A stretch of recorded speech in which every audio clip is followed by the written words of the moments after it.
या ठिकाणी उपस्थित असलेले आपले खासदार ओमराजे निंबाळकर साहेब, आमचे सहसंपर्क बंधू निंबाळकर, अनिल जगताप साहेब आणि सर्व पत्रकार बंधूंचं मी स्वागत करतो. आज पत्रकार परिषद घ्यायचं प्रयोजन म्हणजे 2023चा पीक विमा.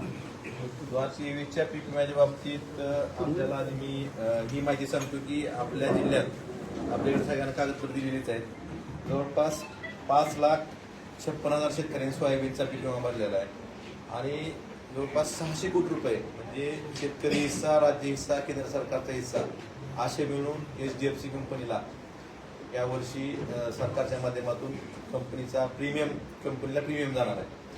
आपण बघतोय की आपलं यावर्षी 2023 वर्ष दुष्काळी वर्ष होतं आणि त्यामुळं अग्रिम जवळपास सगळ्या शेतकऱ्यांना 5,000च्या आसपास सगळ्या शेतकऱ्यांना अग्रिम कंपनीमार्फत शासनानं जी उपाययोजना केली त्यामध्ये कंपनीने दिलेला आहे. आणि आपला जिल्हा जवळपास 3 तालुके हे दुष्काळ जाहीर झाला आणि बाकीच्या मंडळामध्ये आपल्या सरकारनं दुष्काळ सदृश्य परिस्थिती जाहीर केली. त्यामुळं आपलं उत्पादन अग्रिम दिला म्हणजे 50% आता हे शासनानं सिद्ध केलेलं आहे महसूल आणि कृषी विभागाने. आपल्या जवळपास ह्या 600 कोटीच्या मध्ये सोयाबीनचा विचार केला तर 2763 कोटी रुपये ही विमा संरक्षित रक्कम होती आणि 50% जरी नुकसान गृहीत धरलं त्याचं तर कमीत कमी आपल्याला 1300-1350 कोटी रुपये आपल्या जिल्ह्याला सरकारने जी ही केली होती दुष्काळ जाहीर केला किंवा 50%च्या जाणीवर जाहीर केली त्याप्रमाणे मिळणं अपेक्षित होतं. पण मिळालं काय? 254 कोटी रुपये फक्त अग्रिम सगळ्या शेतकऱ्यांना दिला 5,000-5,500 प्रमाणे प्रत्येकाला. आणि आता परवा मागच्या आठवड्यात काही विमा जो जमा झाला त्यात 25 मंडळातल्या 34,000 शेतकऱ्यांना फक्त 39 कोटी रुपये विमा जमा झाला. आता उरलेल्या 5,19,000 शेतकऱ्यांचं काय? यामध्ये लोकसभेची आचारसंहिता चालू असताना केंद्र सरकारने एक परिपत्रक काढलं, तुमच्याकडे त्याची कॉपी आहे, 30 एप्रिल 2024ला. काही लोक मागेही 2020च्या बाबतीत असंच केंद्र सरकारनं परिपत्रक काढलं होतं आणि तिथल्या अधिकाऱ्यांनी ज्यावेळेस केंद्र सरकारचं परिपत्रक सांगितलं त्या अधिकाऱ्याला दाब देऊन नंतर स्पष्टीकरण घेतलं होतं, मला आठवत असेल तर. तेही परिपत्रक केंद्र सरकारचं, हेही परिपत्रक केंद्र सरकारचं आहे. आणि ह्या परिपत्रकानुसार जे कॅल्क्युलेशन फॉर्म्युला सरकारनं ठरवला त्यामुळं आता जे काही मंडळ आहे त्यानंतर जिल्हाधिकाऱ्यांनी एक पत्र दिलं आहे, एसओने एक पत्र दिलेलं आहे. आता जो 5,001 आपण 5,000 काहीतरी विमा दिलेला आहे त्यात सुद्धा शेतकऱ्यावर पैसे निघाले.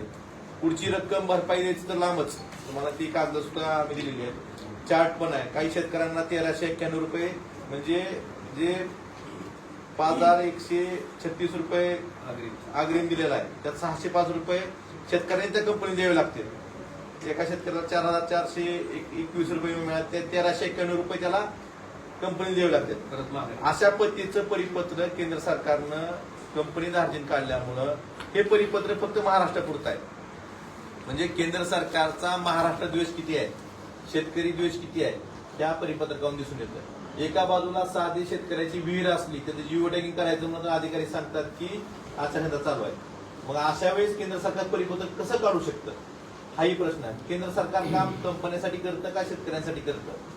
आणि केंद्र सरकारनं 30 एप्रिलला परिपत्रक काढल्यानंतर आपल्या राज्य सरकारच्या संचालकांनी लगेच 6 मेला एक पत्रक काढलं सगळ्या कंपन्याला आणि केंद्र सरकारच्या ह्या परिपत्रकाप्रमाणे तरतुदीनुसार तात्काळ नुकसान भरपाई निश्चित करून शेतकऱ्यांना विमा वाटप करावं. म्हणजे एवढी तत्परता एखादं परिपत्रक जर कंपनीच्या बाजूने निघालं आणि शेतकऱ्याच्या विरोधात निघालं तर केंद्र सरकार राज्य सरकार करतं. एका बाजूला आपल्याला दुष्काळ जाहीर करायचा, 50%च्या जाणीवर जाहीर करायची. या वर्षीच्या आपल्या राज्याचा विचार केला तर जवळपास 8,000 कोटी रुपयाचा हप्ता कंपनीला जाणार आहे आणि त्या परिपत्रकाचा तुम्हाला कागद दिलेला आहे. आजपर्यंत फक्त त्यांनी 2966 कोटी रुपये वाटप केले, म्हणजे 5,000 कोटी रुपये हप्त्यापेक्षा कमी वाटप केले. म्हणजे हप्ता घ्यायचा 8,000 कोटी राज्याच्या वतीनं आणि वाटप करायचे 1966 कोटी. आपल्या जिल्ह्यापुरता विचार करायचा झालं तर 600 कोटी रुपये हप्ता घेतला आणि वाटप फक्त 254 कोटी रुपये अग्रिमचे आणि 39 294 कोटी, जवळपास 300 कोटीपेक्षा हप्ता म्हणजे हिस्सा आज कंपनीनं आपल्या जिल्ह्यातून फायदा कमवलेला आहे. 300 कोटी, 300 कोटीपेक्षा जास्त म्हणजे 254, 253 कोटी आणि 40 कोटी, 306 फायदा, 306 कोटीपेक्षा जास्त फायदा आपल्या एकट्या जिल्ह्यातून एका हंगामात रब्बीचं वेगळं एका हंगामात त्या विमा कंपनीनं घेतलेला आहे. आणि अशा वेळेस आम्हाला एकच विचारायचं की केंद्र सरकारनं आजारसंहिता चालू असताना हे परिपत्रक काढायचं कारण काय आणि त्याची लगेच अंमलबजावणी राज्य सरकारमार्फत करून शेतकऱ्यांचं नुकसान करायचं जी राज्य सरकारचं धोरण आहे त्याबाबत राज्य सरकारनं स्पष्टीकरण देणं गरजेचं आहे. तुम्ही धोरण नेहमी शेतकऱ्यांचं सरकार म्हणता, खरं तर या सरकारनं दुष्काळाच्या पार्श्वभूमीवर जी 50% नुकसान झाले याप्रमाणे जवळपास या जिल्ह्याला 1300 कोटी रुपये विमा मिळवून देणं गरजेचं होतं. तसं मिळवून दिला असता आम्ही त्याचा जाहीर सत्कार केला असता, परंतु ते तर लांबच. आता बैठकीला कोणतरी काल सांगितलं की आता त्याची अडचण आहे, परिपत्रकाला आता त्याची अडचण नव्हती का, हे मला त्यांना विचारायचंय. त्यामुळं आता ह्या राज्य सरकारमध्ये सत्ताधारी लोक आहेत, यांनी सुद्धा त्याचं उत्तर देणं गरजेचं आहे, सरकारनं सुद्धा उत्तर देणं गरजेचं आहे. आणि याबाबत उर्वरित 5,19,000 शेतकऱ्यांना त्यांनी कारण काय सांगितलं, तुम्हाला अजून एक कागद देतो. त्यांनी परिपत्रकात काय सांगितलं, 30/4चं जे परिपत्रक आहे, ज्या महसूल मंडळामध्ये 25% जास्त इंटिमेशन आहेत, तक्रारी आहेत, एकूण क्षेत्राच्या 25% जास्त जर तक्रारी असतील तर त्यांना वाईड स्प्रेड घेत धरा आणि त्याला वेगळ्या सुधाराप्रमाणे पैसे द्या. आणि हे सूत्र काय तर अग्रिमपेक्षा कमी पैसे पडायचे. अग्रिम जेवढा दिला 5,000 त्यापेक्षा कमी शेतकऱ्यावरच पैसे निघायला लागले, कोणाचे 1300-1200 रुपये. मग हे सूत्र जर तुम्ही वाईड स्प्रेड 25%, एका बाजूला सरकारनं कंपनीला म्हणायचे की तुम्ही इंटिमेशन द्या नुकसान झाल्यावर, आणि दुसऱ्या बाजूला म्हणायचे तुमची इंटिमेशन जास्त आले म्हणून आम्ही वाईड स्प्रेड घेत जाणार. मूळ गाभा या योजनेचं काय की एरिया धरायचा आहे. एरिया जर वाईड स्प्रेड 25% जास्त तुमच्याकडे इंटिमेशन असतील तर सगळ्या शेतकऱ्यांना ज्यांनी इंटिमेशन दिलेत आणि ज्यांनी दिले नाही त्यांचं नुकसान झालं हे गृहीत धरून तुम्हाला करावं. तुम्ही पीक कापणी प्रयोगाला एका मंडळामध्ये फक्त 12 प्रयोग करता आणि एका जर मंडळामध्ये 12 प्रयोगाच्या आधारे तुम्ही नुकसान भरपाई निश्चित करता. मग दुसऱ्या बाजूला जर 25% जास्त नुकसान भरपाईचे इंटिमेशन तुम्हाला आले असतील, आता ते तोही चार्ट तुमच्याकडे आहे. जवळपास आपल्याकडे काही सर्कल असे आहेत, तुम्हाला ही दिली 32 मंडळ 32 मंडळ चार्ट 39% समजा आता शिरोडोन मंडळ आहे, 61% क्षेत्रावर इंटिमेशन आले. 61% क्षेत्रावर इंटिमेशन आम्ही नुकसान झाल्याशिवाय इंटिमेशन दिले का? एका बाजूला इंटिमेशन दिले नाही मग नुकसान भरपाई ना करायची आणि दुसऱ्या बाजूला ह्या परिपत्रकाचे इंटिमेशन जास्त आहेत म्हणून नुकसान भरपाई कमी करायची. हे धोरण केंद्र सरकारनं राज्य सरकारनं अवलंबिलेलं आहे. हे विमा कंपनीला धाडतील ते धोरण सरकार राबवतंय, नेहमीच राबवतंय. आम्ही पहिल्यापासून म्हणतोय की पंतप्रधान पीक विमा योजना ही शेतकऱ्यासाठी नाही, कंपन्यांची घरं भरण्यासाठी योजना आहे. आणि या बाबतीत अशा दुष्काळी परिस्थितीत शेतकऱ्याला मदत करायला म्हणून सरकारनं जे शेतकरी विरोधी सर्क्युलर काढले याचा आम्ही निषेध करतो. आणि आमचं एवढंच म्हणणं आहे की तुम्ही उर्वरित 5,19,000 शेतकऱ्यांना 27,000 रुपये प्रत्येक शेतकऱ्याला या 50% प्रमाणे प्रति हेक्टरी 27,000 रुपये विमा मिळणं अपेक्षित होतं, तो मिळालेला नाही. 5,000 प्रत्येक हेक्टरी मिळालेले आहेत. तर उर्वरित जे पैसे आहेत ते पेरणीच्या आधी त्या सरकारनं हस्तक्षेप करावा, आता तरी आपल्या जागा निवडणुकीतून बाहेर यावं, जागा व्हावं आणि शेतकऱ्यांना उर्वरित 22,000 रुपये प्रति हेक्टरी पैसे पेरणीच्या आधी जमा करावे. आणि याबाबत आम्ही रस्त्यावरही लढाई करणार आणि कायदेशीर लढाई करणार आहोत हे मला सांगायचं. आमदार साहेबांनी आता परिपत्रक काढल्यामुळे कशा पद्धतीनं शेतकऱ्याचं नुकसान होणार आहे ह्याच्या बाबतीत आपल्याला सविस्तर अशी माहिती दिली. ह्याच्यातला मूळ विषय असा आहे की खरीप 2023ला जवळपास 5,56,000 शेतकऱ्यांनी आपल्याकडं विमा भरून त्या ठिकाणी त्यांच्यात खरीपाचं पीक संरक्षित केलं होतं. शासनानं 30 एप्रिल, आता मोदी सरकार म्हणायचं का केंद्र सरकार म्हणायचं नेमकं, कारण जाहिरात करताना तर मोदी सरकार होतं म्हणून आता मोदी सरकारच म्हणतो ना. या मोदी सरकारनं आचारसंहिता असताना जुन्या गाईडलाईन्स प्रमाणे शेतकऱ्याला पैसे चांगले मिळाले असते, मिळत होते, पण कंपनीचे पैसे चाललेलं त्यांना दुःख होतं आणि कंपनीचे पैसे वाचवण्यासाठी हे 30 एप्रिल 2024चं परिपत्रक त्या ठिकाणी मोदी सरकारनं आचारसंहिता असताना काढलं. ज्या परिपत्रकाप्रमाणे शेतकऱ्याला जो अग्रिमचा विमा दिलाय 5,000 रुपये, या परिपत्रकाच्या मध्ये जे सूत्र दिलंय त्या सूत्राप्रमाणे जर विम्याचं आपण कॅल्क्युलेशन केलं, हिशोब केला, तर प्रत्येक शेतकऱ्याला 3,500, 3,300 3400 इतकी नुकसान भरपाई हेक्टरी मिळते. म्हणजे 5,000 रुपये हेक्टरी दिले त्याच्यातलेच पैसे शेतकऱ्याला परत द्यायची वेळ ह्या परिपत्रकामुळे येणार आहे. आणि म्हणून याच्या संदर्भात म्हणजे कोणाला 1495 परत द्यावे लागतील अशी रक्कम शेतकऱ्याला परत द्यावी लागणार आहे. म्हणजे जी अग्रिमची मिळाली त्याच्यापासून मला वाटतंय अशा पद्धतीनं परिपत्रक काढायचं. आणि शेतकऱ्याच्या बाबतीत बरं गंमत अशी आहे की परिपत्रक फक्त महाराष्ट्रासाठीच आहे. आणि खास करून महाराष्ट्रात जर आपण विम्याचा विचार केला तर मराठवाड्यातले जे येणारे जिल्हे आहेत मला वाटतं इथं हा खरीपाचा विमा मोठ्या प्रमाणात त्या ठिकाणी भरला जातो. त्यामुळे महाराष्ट्रातल्या शेतकऱ्यावर किती मोठ्या प्रमाणात अन्याय करायचा, किती द्वेष असावा मला वाटतं हे त्याचं हे मूर्तिमंत उदाहरण आहे. आज ज्या पद्धतीनं 2020च्या विम्याच्या बाबतीत सुप्रीम कोर्टानं इंटिमेशन न दिलेल्या शेतकऱ्याला सुद्धा वाईड स्प्रेड गृहीत धरून तुम्ही त्या ठिकाणी नुकसान भरपाई द्या अशा पद्धतीची ऑर्डर त्या ठिकाणी सुप्रीम कोर्टानं दिली होती. ज्यावेळेस आमदार साहेबांच्या माध्यमातून आपण सुप्रीम कोर्टात गेला होता त्यावेळेस माझी आता एवढीच मागणी आहे की जवळपास 5,56,000 शेतकऱ्यांनी विमा भरला.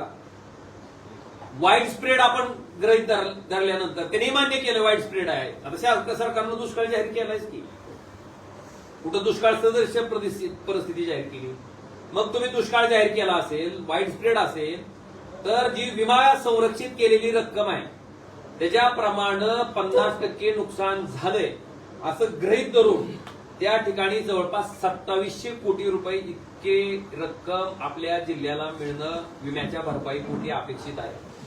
या 2700 कोटीचा हिशोब जर आपण केला नाही बरोबर आहे. संरक्षित रक्कमच्या 50% म्हणजे संरक्षित रक्कम आहे आपली जवळपास 2700 कोटी. 2763च्या निम्म जर आपण हिशोब केला 1350 कोटी रुपये तर 1350 कोटी रुपये इतकी विमा संरक्षित रक्कम आपल्याला मिळणं अपेक्षित आहे. आणि त्याचा हिशोब आपण जर हेक्टरी घातला तर साधारणतः 27,000 रुपये प्रति हेक्टरी शेतकऱ्याला विमाची भरपाई मिळणं गरजेचं आहे किंवा तो त्याचा हक्क आहे, अधिकार आहे. असं असताना या परिपत्रकामुळं 27,000 रुपये हेक्टरी मिळायचं तर लांबच राहिलं. कारण ह्या 27,000 मध्ये 5,000 रुपये अग्रिम दिलेत, 22,000 रुपये अजून देणं बाकी आहे म्हणजे मिळायला पाहिजे ते मिळायचं लांबच राहिलं. पण ह्या परिपत्रकामुळं 5,000 दिलेले बी शेतकऱ्याला 1,495 रुपये परत द्यायची पाळी त्या ठिकाणी शेतकऱ्यावर आलेली. तर आमची एवढीच मागणी आहे की आपण हा वाईड स्प्रेड गृहीत धरून जो संरक्षित केलेल्या विम्याची रक्कम आहे 2700 कोटी त्याच्या निमी म्हणजे 1350 कोटी रुपये इतकी रक्कम त्या ठिकाणी केंद्र सरकार आणि राज्य सरकारची पण तत्परता किती आहे बघा. केंद्र सरकारनं 30 एप्रिलला परिपत्रक काढले गेलं की राज्य सरकारनं ताबडतोब सूचना देऊन खाली रिकामे का कंपनीचे पैसे वाचायलेत ना. आणि दुसरीकडे शेतकऱ्यांच्या तोंडाला पाणी पोसायचं काम चालू आहे. 5,56,000 शेतकऱ्यांपैकी फक्त 37,554 इतक्या शेतकऱ्याला मला वाटतं विमा द्यायचं काम म्हणजे किती टक्केवारीच्या हिशोबाने जर काढली तर किती टक्के लोकांच्या पदरात पडायला लागले. आणि गंमत अशी आहे या परिपत्रकानुसार 25% पेक्षा जास्त जर तुम्ही इंटिमेशन दिले असतील क्षेत्राच्या महसूल मंडळाची क्षेत्र आहे त्या क्षेत्राच्या 25% पेक्षा जास्त जर इंटिमेशन आले असतील तर त्यांना विमा द्यायच्या बाबतीत हे सूत्र लावायचं. आणि हे सूत्र जर लावलं तर जी 5,000 मिळाले अग्रिमचे त्याच्यात 1,495 रुपये परत शेतकऱ्यानं कंपनीला माघारी द्यायचे. मला वाटतं अशा पद्धतीचा हा कारभार आहे. आणि मला दुर्दैव एका गोष्टीचं वाटतंय की काही लोक स्वतःला स्पेशलिस्ट आपलं धाराशिव गुलाबजामुनसाठी स्पेशलिस्ट होतं ते दुकानात हाटीलवर लिहिलेलं असते बघा जामून स्पेशलिस्ट सगळ्या दुकानावर असते. तसं काही लोक स्वतःला स्पेशलिस्ट म्हणते आणि इतकी कुतरवड असते इतकी हवा असते की लगेच जाहीर करून टाकलं होतं की इंटिमेशन दिलेल्या 1,92,000 शेतकऱ्याला विमा मिळणार. काय झालं मिळताना मिळाले फक्त 37,000 शेतकऱ्याला. 1,92,000 काय झालं आणि त्याच्यात पुन्हा काय बोलायचं ना. अजून म्हणजे निर्लज्जपणाचा कळस किती असतो की आपण केलेलं स्टेटमेंट आहे समजा एखाद्या गोष्टीचं श्रेय जर आपण घेतलं तर ती जर पूर्ण नाही झाली तर त्याचा अपयशाचा खापर सुद्धा आपण स्वतः घ्यायला पाहिजे ना. जर 1,92,000 शेतकऱ्याला विमा मिळाला असता तर आपण माझी लाल म्हणून बरंच आपण आरडाओरड केली असती.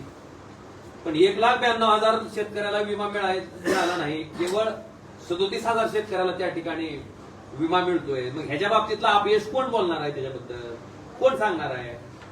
आणि तुम्ही आचारसंहितेचं कारण पुढे सांगता की आता आचारसंहिता संपल्यावर आपण हे सगळं करू. मग आचारसंहितेच्या कार्यकाळामध्ये हे 30 एप्रिलचं परिपत्रक केंद्र सरकारनं ज्यांनी काढलंय, कामना शर्मा, अतिरिक्त आयुक्त कृषी, केंद्र सरकार काय म्हणायचं, मोदी सरकार म्हणायचं केंद्र,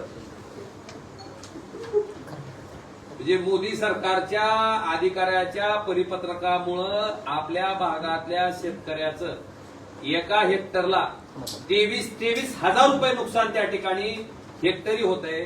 मग ही विमा, मग हा विमा आणि 23 ते परिपत्रक काढलं की लगेच 6 मे 2024 ला राज्य सरकारनं परिपत्रक लगेच खाली मार्गदर्शक सूचना ताबडतोब अंमलबजावणी करा. का? कंपनीचे पैसे वाचतात ना, आणि शेतकऱ्याच्या तोंडाला पानं पुसायची. मला वाटतंय जशी तत्परता कंपनीचे पैसे वाचवण्याच्या बाबतीत केंद्र सरकार आणि राज्य सरकार दाखवते, तशी तत्परता शेतकऱ्यावर अन्याय झाल्यावर का दाखवत नाही? का त्या ठिकाणी पुढे येत नाही? का त्या ठिकाणी अशा पद्धतीचं परिपत्रक निघत नाही? मला वाटतं याचा विचार सुद्धा आता सामान्य शेतकऱ्यांना करणं गरजेचं आहे. आणि अशा पद्धतीचं शेतकऱ्याच्या तोंडाला पानं पुसणाऱ्या मोदी सरकारचा, राज्य सरकारचा मी तीव्र शब्दात निषेध व्यक्त करतो. महाराष्ट्रातल्या तमाम शेतकऱ्याच्या माध्यमातून निषेध व्यक्त करतो, जे आज दुष्काळी परिस्थितीशी सामना करतायत.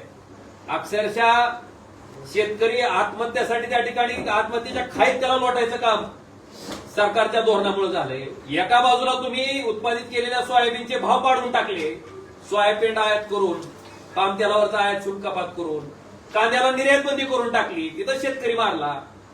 मग अशा पद्धतीनं म्हणजे उत्पादित केलेल्या वस्तूला बी भाव मिळू द्यायचा नाही, आणि दुष्काळ पडल्याच्या नंतर, नुकसान झाल्याच्या नंतर ज्या आशेनं, ज्या अपेक्षेनं विमा भरलाय किंवा आता तरी आपल्याला काही मदत पडेल, ह्या दुष्काळात तरी काही मदत मिळेल, मला वाटतं तिथं सुद्धा अशा पद्धतीचे तुगलकी कारभाराची परिपत्रकं काढायची आणि परत शेतकऱ्याच्या तोंडाला पाणी पुसायचं काम करायचं आहे.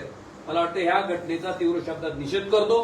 आणि निश्चितपणे आता ही लढाई आम्ही रस्त्यावर तर निश्चितपणे लढणार आहे, पण शेतकऱ्यांना हा विषय समजून घेणं गरजेचं आहे की स्वतःला स्पेशलिस्ट म्हणून घेणारे आज कसं तोंडावर पडले, त्याच्याबद्दल काही बोलत नाहीत. आता केंद्र सरकार, आता गंमत अशी आहे की आधी थोडी भानगड होती जरा, केंद्रात त्यांचं राज्यात आमचं असं काहीतरी असायचं आणि त्याचं सारखं राज्यावर बोट ठेवलं जायचं. आता सगळं चारही अंगण आहे की तुमचंच, खाली बी तुम्हीच आहेत, वरी बी तुम्हीच आहेत. हे कशामुळं? आता काय बोलणार आहे ह्याच्यावर? आणि मला वाटतंय श्रेय घेण्यापेक्षा माणसानं लोकांना मदत करायची भूमिका त्या ठिकाणी ठेवणं गरजेचं आहे. आमदार असो, खासदार असो, जिल्हा परिषदेचा सदस्य असो, पंचायत समितीचा सदस्य असो, ग्रामपंचायतचा सदस्य असो, नगरपालिकेचा सदस्य असो, ही सगळी लोकप्रतिनिधी या नात्यानं, आपण लोक आपल्या घरी आलते का उभार म्हणून? आपण जातो ना त्यांच्याकडून उमेदवार म्हणून, किंवा मलाही काम करायचे, मलाही सेवा करायची आहे म्हणून मी तुम्हाला निवडणुकीला उभा आहे.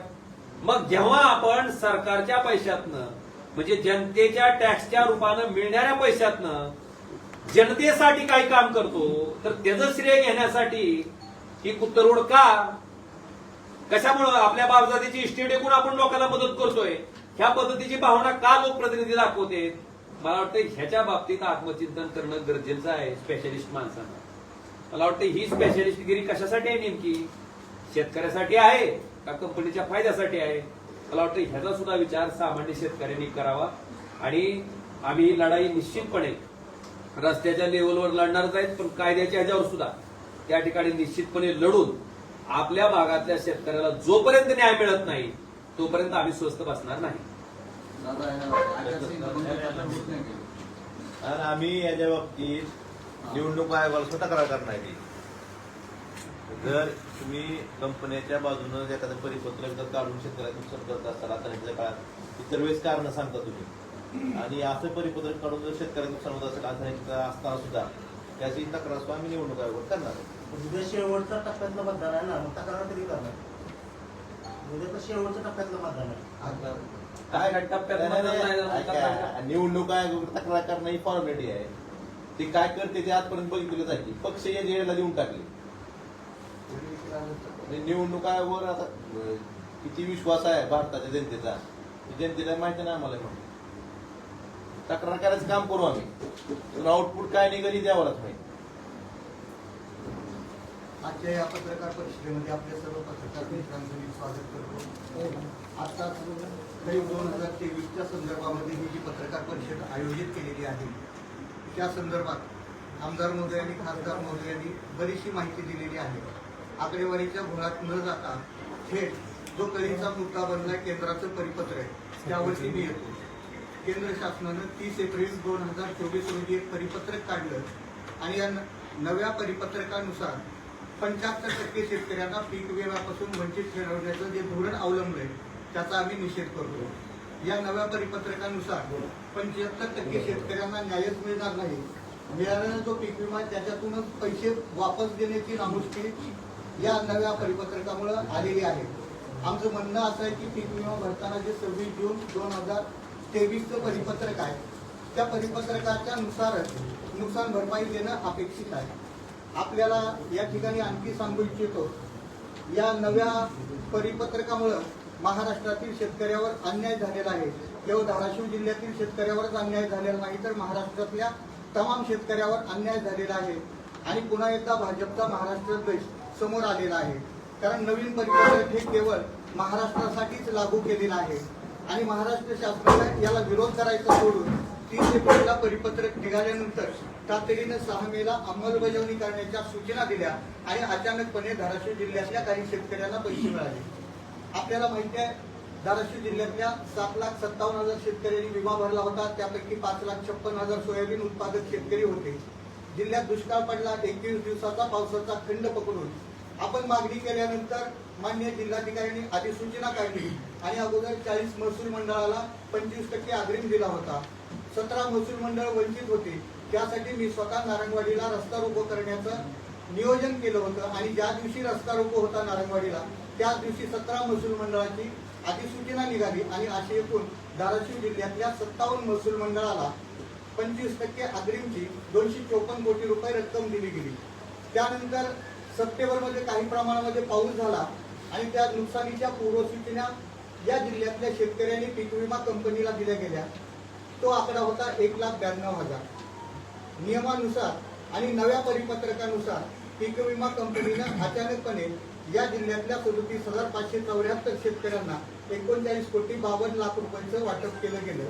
मात्र हे सूत्र अतिशय घातकी असून यामुळं धाराशिव जिल्ह्यातील एकूण 57 महसूल मंडळापैकी 32 महसूल मंडळातील एकही शेतकऱ्याला 1 रुपया मिळाला नाही. त्यात 13 हे महसूल मंडळ देखील आहे. खरं म्हणजे पीक विमा स्पेशालिस्ट म्हणून घेणाऱ्यांना माझी विनंती आहे या बाबींचा विचार करायला पाहिजे होता आणि त्याच्यानंतरच फेसबुक लाईव्ह करणं अपेक्षित होतं. रात्री देखील त्यांनी फेसबुक लाईव्ह केलं आणि सांगितलं की खरं म्हणजे या संदर्भात कोण माहिती देत नव्हतं. कशामुळे हा पीक विमा मिळत नाही त्याची मुख्य कारण काय ते कोणी सांगत नव्हतं.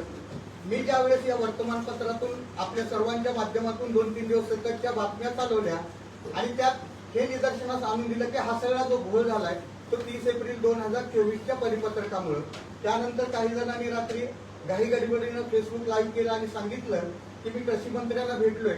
आचारसंहिता संपल्यानंतर तातडीनं आम्ही त्याच्यामध्ये बैठक घेऊ आणि काही ना काही मार्ग काढण्याचा निर्णय घेऊ. आपण उपमुख्यमंत्री देवेंद्र फडणवीस यांची सुद्धा मदत घेतोय असंही सांगितलं. खरं म्हणजे तशी बैठक झाली आणि काय निर्णय झाला आणि त्याच्यातून चांगला आउटपुट मिळाला तर त्याचं आम्ही स्वागत करू. परंतु त्याचे अनुभव अतिशय वाईट आहेत. एक नमुना मी या ठिकाणी आपल्याला आणून कृषी मंत्र्यांसोबत बैठक घेतल्यानंतर देखील त्याच्यातून काही निष्पन्न होत नाही याचं एक उदाहरण मी आपल्यासमोर या ठिकाणी देतो. आपल्याला आठवत असेल 2022ला केंद्रीय परिपत्रकाचा आधार घेत भारतीय कृषी विमा कंपनीनं या जिल्ह्यातल्या शेतकऱ्यांना केवळ 50% रक्कम दिली होती.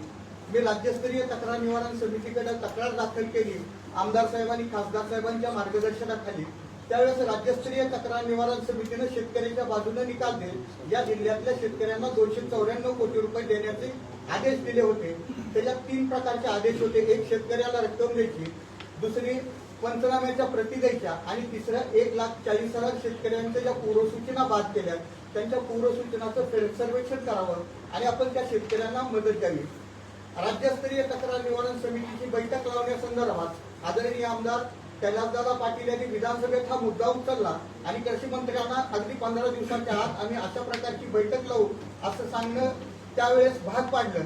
त्याच्यानंतर या जिल्ह्यातल्या काही जणांनी हे श्रेय मला मिळेल किंवा आमदार कैलास पाटील, खासदार ओमराजे यांना मिळेल म्हणून त्या अगोदर कृषी मंत्र्यांसोबत बैठक लावली. आणि खरं म्हणजे राज्यस्तरीय तक्रार निवारण समितीला हे निर्णय घेण्याचे अधिकार आहेत. मात्र ती बैठक लावली गेली आणि काही गडबडीत त्या बैठकीतून कृषी मंत्र्यांनी आदेश दिले की 1 महिन्याच्या आत भारतीय कृषी विमा कंपनीनं या जिल्ह्यातल्या शेतकऱ्यांच्या पंचनाम्याच्या प्रती कृषी अधीक्षक यांना द्याव्यात. ही बैठक झाली 28 जुलै 2023ला. ही मंत्रालयातल्या मीटिंगची कॉपी आहे. आपल्याला ही आपण या ठिकाणी देऊ इच्छितो. 28 जुलै 2023ला 1 महिन्याच्या आत पंचनाम्याच्या प्रती देऊ असे आदेश झालेले असताना देखील अद्यापपर्यंत पंचनाम्याच्या प्रती आपल्या हातामध्ये पडलेल्या नाही. पंचनाम्याच्या प्रतीच्या अट्टास आपण याच्यासाठी धरतोय की पंचनाम्याच्या प्रती जर आपल्या हातामध्ये पडल्या तर 2 सख्या भावांना एकाच गट नंबरमध्ये असमान विमा का पडला आणि विमाची रक्कम का पडली याचा उलगडा होणार आहे. या संदर्भात या जिल्ह्यातल्या 2 शेतकऱ्यांचा मी या ठिकाणी नामोल्लेख करतो. एक तुळजापूरचे गड्डे नावाचे शेतकरी आहे आणि धाराशिव तालुक्यातले माने नावाचे शेतकरी आहेत. त्यांनी पीक विमा कंपनीकडून माहितीच्या अधिकारामध्ये माहितीच्या पंचनाम्याच्या प्रती मिळवल्या आणि त्यांना धक्काच बसला. कारण ज्या ठिकाणी त्यांना 3,07,000 इतकी नुकसान भरपाई मिळणं अपेक्षित होतं तिथं त्यांना 74,000 इतकीच तुटपुंजी रक्कम दिली होती. म्हणजे पंचनाम्याच्या प्रती हातात आल्या तर या जिल्ह्यातल्या शेतकऱ्याला आणखी 400 ते 500 कोटी रुपये मिळू शकतात. मात्र त्या पंचनाम्याच्या प्रती दिल्या गेल्या नाही. त्यामुळे या पंचनाम्याच्या प्रती महत्वाच्या आहेत. म्हणून मला या ठिकाणी सांगायचं, महाराष्ट्राच्या कृषी मंत्र्यांच्या आदेशाला देखील पीक विमा कंपनी जुमानती का नाही हे आता आपणच तपासून पाहावं. उद्या आचारसंहिता संपल्यानंतर इतरांनी सांगितल्याप्रमाणे त्यांच्यासोबत बैठक झाली आणि काय आदेश निघाले तर त्याची अंमलबजावणी होईल का हे देखील आपण पाहणं महत्वाचं आहे. म्हणून या ठिकाणी आताच आमदार आणि खासदार महोदयांनी सांगितल्याप्रमाणे 30 एप्रिल 2024च्या केंद्र शासनाच्या परिपत्रकाची आम्ही होळी करणार आणि पीक विमा भरते वेळेस जे 26 जून 2023चं परिपत्रक आहे त्याच्यानुसारच या जिल्ह्यातल्या शेतकऱ्यांना नुकसान भरपाई मिळाली पाहिजे.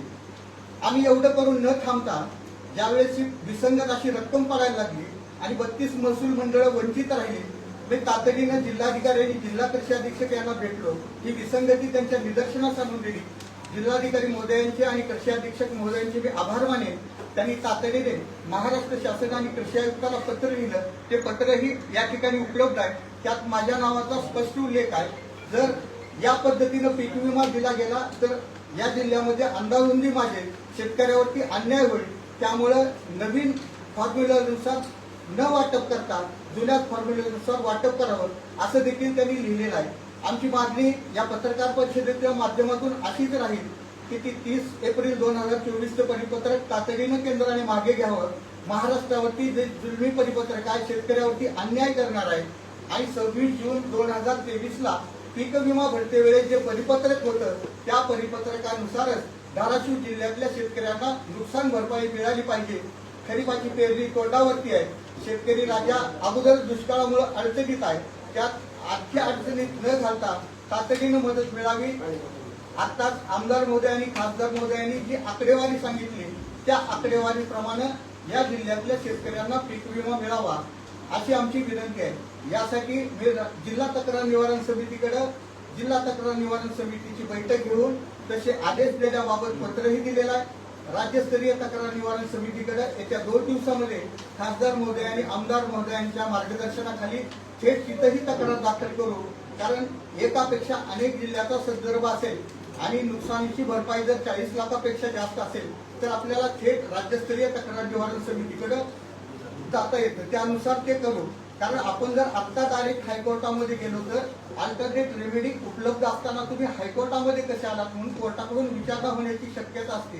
म्हणून आपण स्टेप बाय स्टेप जातोय. त्याचबरोबर आमदार महोदय आणि खासदार महोदयांनी सांगितल्याप्रमाणे रस्त्यावर उतरून देखील ती लढाई देखील आम्ही करणार आहोत. त्यासंबंधीचा विस्तृत तपशील आमदार महोदय आणि खासदार महोदय सांगतील. 2023च्या अचानकपणे निघालेल्या पत्रकार हे जे परिपत्रक आहे त्याविषयी माहिती मी आपल्याला सगळ्यात एक महत्वाचं. आता ह्याच्यावर मला तुमच्या सगळ्याच मंडळीला आठवतं तुम्हाला जास्त चांगलं लागतं. तुम्ही सगळेच पत्रकार आहात. एका आमदारानं प्रेस नोट देऊन वर्तमानपत्रात बातम्या छापून आणल्या होत्या की तुम्ही प्रशासनाकडे अर्ज करा आणि पंचनाम्याच्या प्रती घ्या. आपल्याला आठवत असेल जो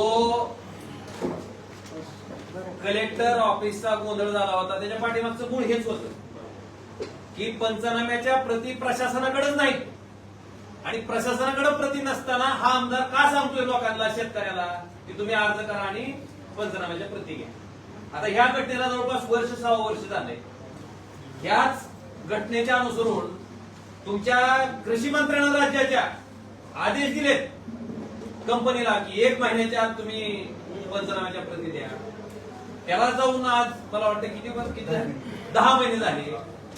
मग ह्या पंचनाम्याच्या प्रती अद्याप सुद्धा मिळाल्या नाहीत आणि हे शहाणं सांगत होतं की शेतकऱ्याला अर्ज करा आणि पंचनाम्याच्या प्रती घ्या.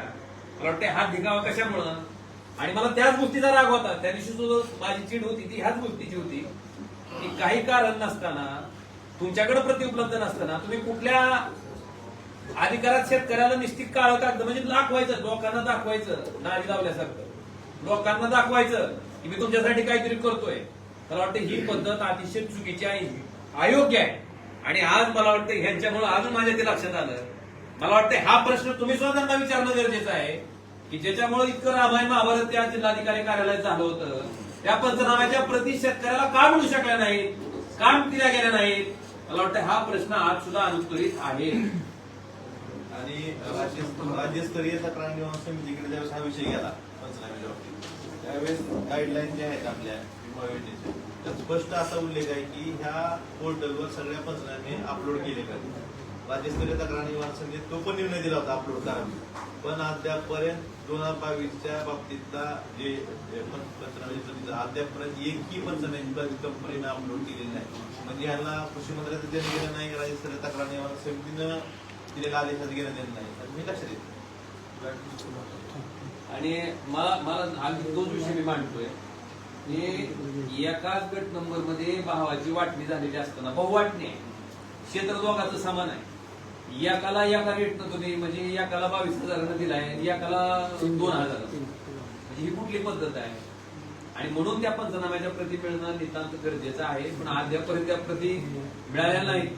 जे सरकार म्हणून फार स्वतःच श्रेय दाखवायचा प्रयत्न करतात, इतके 1,000 कोटी आणले, तितके 1,000 कोटी आणले. मला वाटतंय त्यांचं सरकार असताना शेतकऱ्याचे एवढे हजारो कोटी रुपये ज्या कंपनीने बुडवले त्याचं पण श्रेय घेणार का, त्याच्या बाबतीत बोलणार का. मला वाटतं हा माझा मूळ प्रश्न. एक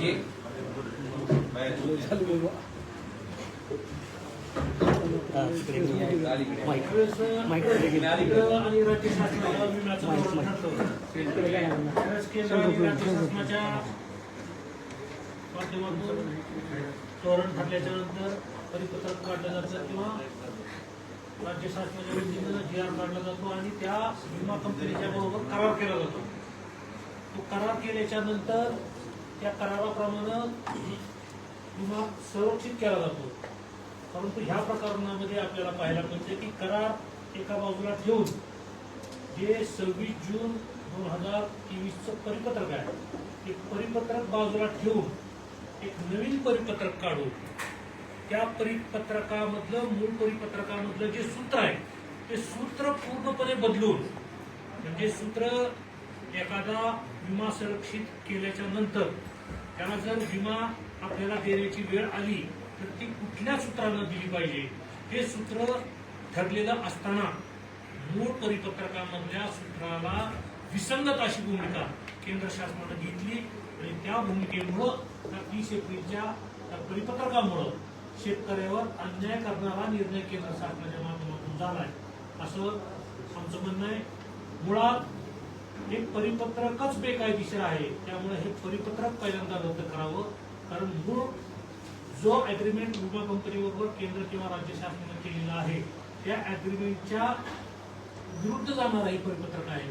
त्यामुळे हे परिपत्रक सगळ्यात पहिल्यांदा रद्द केलं पाहिजे. दुसरी गोष्ट, ज्यावेळेस आपल्याला शेतकऱ्यांवरती अन्याय करणारे एखादं कार्य करायचं असतं त्यावेळेस मात्र आचारसंहितेची अडचण नसते.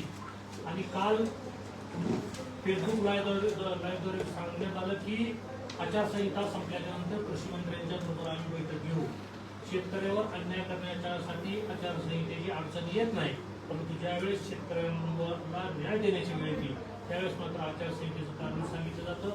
या सगळ्या बाबीमध्ये खासदार साहेबांनी आणि आमदार साहेबांनी सांगितल्याप्रमाणे रस्त्यावरची तर लढाई आम्ही लढूच, परंतु कायदेशीर लढाई देखील याबाबतची लढली जाईल, स्टेप बाय स्टेप लढली जाईल। जिल्हा समिती असेल, राज्य समिती असेल, हायकोर्ट असेल किंवा सुप्रीम कोर्ट असेल, या सगळ्या ठिकाणी न्याय मागितला जाईल आणि शिवसेनेच्या वतीने शिवसेना उद्धव बाळासाहेब ठाकरे या पक्षाच्या वतीने या पुढील काळामध्ये ही सगळी कारवाई केली जाईल, एवढंच आम्ही आपल्याला या ठिकाणी सांगू इच्छितो। तुमचे काय प्रश्न असतील तर विचार। अभ्यास नाही केला. तुमचं कुणाचं काय असेल तर विचारा, नाही ह्याच्या संदर्भात कुणाचं असेल तर सांगा। शंका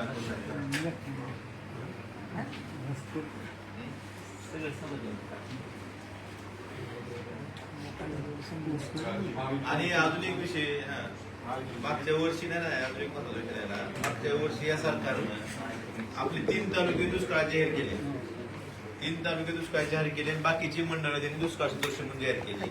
आणि दुष्काळ सदृश्य मंडळ ज्यावेळी जाहीर केली त्यावेळेस असं सांगितलं गेलं की ज्या उपाययोजना, ज्या सवलती दुष्काळी तालुक्याला आहेत त्या सगळ्या उपाययोजना आम्ही दुष्काळ सदृश्य महसूल मंडळाला राबवू।